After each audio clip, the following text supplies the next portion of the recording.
حبايبي الحلوين، عيد سعيد عليكم يا رب العالمين. محتاجين أكلة سريعة زي اللي بناكلها في المطاعم وأحسن كمان.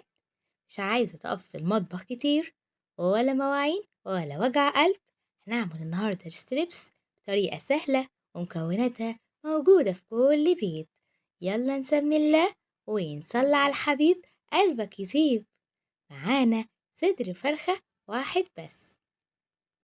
طبعا صدر الفرخة غسلينه بملح وليمون ودقيق، نقعينه شوية في المية في محلول النقع.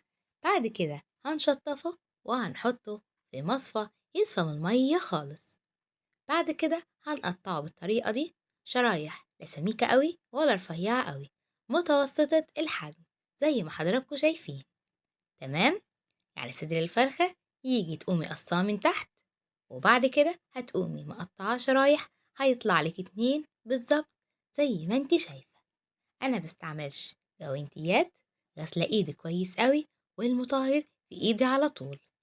دايما تعملي البلانشة اللي بتقطعي عليها تبقى للفراخ وبس. بعد ما تخلصيها هتقومي نقعاها في مية وخل وليمونة، غسلها كويس قوي، وخصوصا لو هي خشب الخل بيمنع أي بكتيريا بتتكون على الخشب. تمام؟ وبعد كده بتقوم منشفاها وحطاها في حتة شمس تنشف، تبقى زي الفل. تمام؟ ودايما تبقى عاملاها للفراخ وبس. قطعنا الفرخة زي ما حضراتكم خلصنا خلاص، زي ما حضراتكم شايفين شرايح. بعد كده بقى هنحطها في الطبق ونبدأ نعمل التتبيلة بتاعتنا الحلوة اللي هتشوفوها دلوقتي. طالما وصلتوا لهنا يبقى لايك وشير. كوباية مية من الحنفية معانا، نحط معلقة صويا صوص أو معلقة عسل أسود، نص معلقة كركم، هنحط فلفل أسود، هنحط كمان بابريكا، معانا زنجبيل، معانا كاري من كل صنف نص معلقة، ولو بتحبيها سبايسي هتزودي الشطة معاكي. تمام؟ كل الحاجات دي موجودة في البيت ومش مكلفة. نقلب كل ده مع بعضه.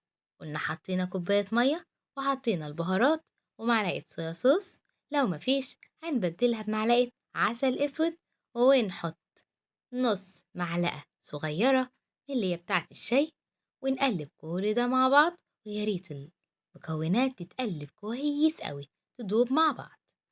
هننزل بشرايح الفراخ في التتبيلة وتتغطى ونسيبها في التلاجة 3-4 ساعات على الأقل.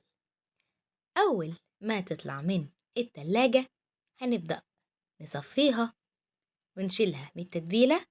بعد كده هنجيب كوباية دقيق، هنرش فيها كاري، كركم، زنجبيل، معلقة الدقيق معاها معلقة نشا، ونقلبهم مع بعض. نقلبهم كويس وما ننساش نحط رشة ملح صغيرة علشان تعادل الطعم. ما نزودش الملح علشان ما يحدقش قوي. هنحط بقى معلقة بقسماط من البقسماط دي، ماهيش حراقة. لو انت عايزاها سبايسي ممكن تحطي معاها بقسماط حرة.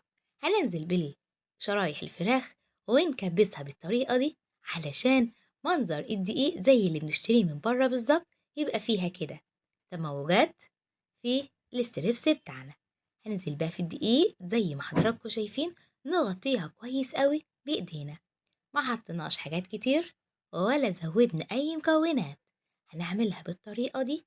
بس اهم حاجة تكوني نقع الفراخ كويس قوي في التتبيلة، عايزاها تشرب من التتبيلة كلها. كل ما الفراخ تتنقع في التتبيلة بتاعتها هتدي طعم وريحة حلوة قوي. الزيت بتاعنا يكون ساخن، غزير، الطاسة عميقة ما تكونش رفيعة. تمام؟ الفراخ لازم نحطها في مصفى تدخلي كل الدقيق الزيادة. شايفين التموجات عاملة ازاي؟ زي اللي بنشتريها من بره، ونقول تا تا تا تا. أكلنا خلص ببركة بسم الله. ستريبس روعة وطعمه خطير، ياريت تجربوه. ولو عايزين كمان طريقة الرز إن شاء الله هنزلها لكم في أي وقت. الفراخ مستوية من جوه ومقرمشة من بره، حاجة كده خيال. اعملي في بيتك كل اللي أطفالك بيحبوه، والقرمشة رهيبة. وعايزاها تبقى مقرمشة أكتر، ما تطلعيهاش على مناديل أو ورق، طلعيها في مصفى. شايفين الحلاوة؟ يلا، لو عجبكم الفيديو لايك وشير وتعليق. دمتم في رعاية الله وفضله.